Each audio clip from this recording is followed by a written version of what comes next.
Yep, that's right.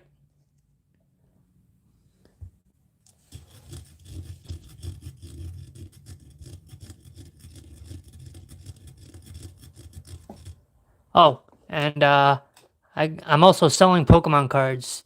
If anyone wants to buy Pokemon cards, so I got a lot of Pokemon cards to sell. Not the Charizards. I'm selling these. I also have a Jason Page gold card for $40. A Charizard V card for $20. So I'm trying to think work. Don't I know it? I also have all my binders over there full of cards. See, one, two. I have about 8 binders full of cards. Then I got all my sealed ETBs and my booster boxes, and I got a